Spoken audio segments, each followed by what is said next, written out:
My small girl begged me not to leave her alone with her dad, then I found out why. I never imagined that one simple, heartfelt plea from my daughter would completely shatter the perception I had of my husband. It was a typical Tuesday evening, and I had planned to step out for a few hours to run errands. My little girl, Emily, ran to me just as I was putting on my coat. Her big brown eyes glistened, and her tiny hands clutched mine like she was afraid I might disappear forever. "Mom, please, please don't leave me alone with Daddy," she whispered, her voice trembling. At first, I laughed nervously, thinking she was just being dramatic. Children have vivid imaginations, I told myself, especially at the age of 7. But something in the way she said it, the intensity in her eyes, made my heart tighten. "Why, sweetheart? Daddy's going to be fine. He's just going to be home alone with you for a little while," I said, trying to reassure her, kneeling to meet her gaze. She shook her head vigorously. "No, Mom, you don't understand.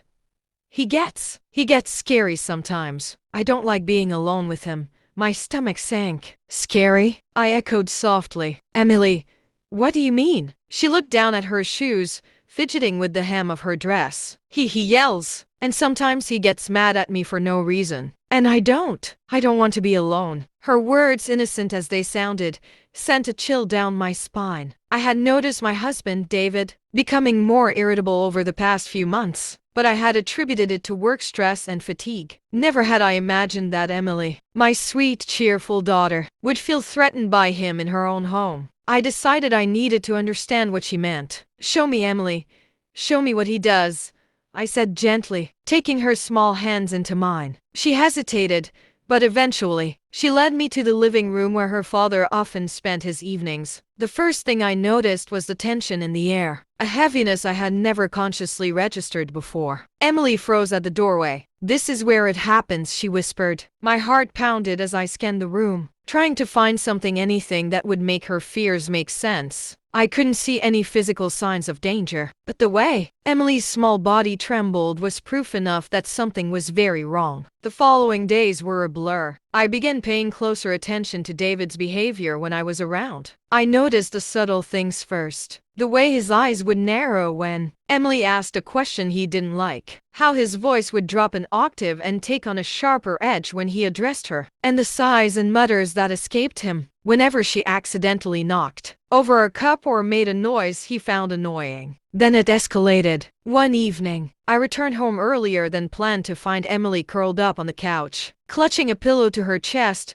staring at the floor. David was sitting across the room, his face red with frustration, muttering under his breath. As soon as he saw me, he straightened immediately and forced a smile, but the tension was palpable. I decided I couldn't ignore this any longer. I gently asked Emily to tell me everything, and she did. At first, it was small incidents, times he had shouted at her for minor mistakes, moments when he had slammed doors in anger, times he had used words that made her feel frightened. But as she opened up, the truth became unbearable. She described nights when she had hidden under the covers because she was scared he would come into her room. She spoke of threats, subtle yet terrifying, that he would send her away or punish her if she disobeyed him. Her words, filled with fear, broke something in me that I didn't know could break. I knew I had to act. I couldn't let Emily endure this, and I certainly couldn't let him continue this behavior unchecked. I began documenting everything: her statements, the incidents, the dates, the minor injuries and bruises I noticed. I contacted a child psychologist to help Emily process her fears and ensure she was safe emotionally and mentally. The psychologist confirmed what my maternal instincts had screamed all along. Emily was genuinely afraid of her father, and the fear was affecting her well-being. I confronted David one evening. I chose my words carefully, speaking in a calm, controlled voice, though inside I was shaking with a mix of anger and fear. "Emily is scared of you," I said plainly. "She's told me things that I cannot ignore. You need help, and we need to make sure she is safe." He tried to dismiss it, tried to twist it into something trivial, but I had learned to stand my ground. I made it clear that if he didn't seek professional help and change his behavior, I would have no choice but to protect Emily by any means necessary.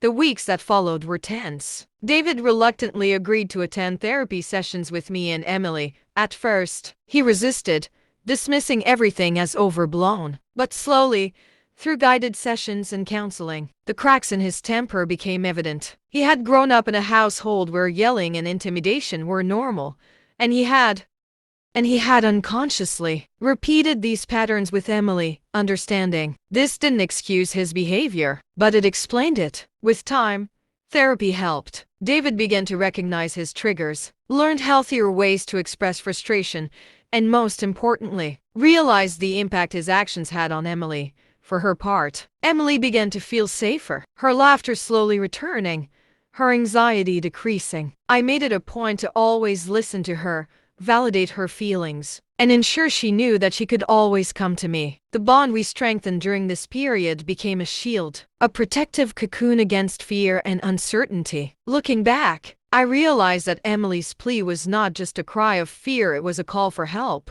A warning I was lucky enough to heed in time. That tiny voice, trembling yet brave, changed everything. It made me see my husband in a new light. Yes, but more importantly, it reminded me of the profound responsibility I have as a mother to protect, to nurture, and to fight for the safety and happiness of my child, no matter how uncomfortable the truth may be. Now, our home is calmer, safer. David is learning, Emily is healing, and I have learned the power of listening, truly listening to a child's voice. It's a voice that cannot be dismissed, because sometimes it carries a truth too big for adults to notice until it's too late. And I am forever grateful that I listened before it was too late. In the end, everything shifted the moment I stopped brushing off my daughter's trembling words and chose to truly listen. What seemed like a simple plea, "Mom, don't leave me alone with Dad," was actually a fragile cry for help wrapped in fear. That one moment became the doorway to a truth I had been too distracted, too trusting,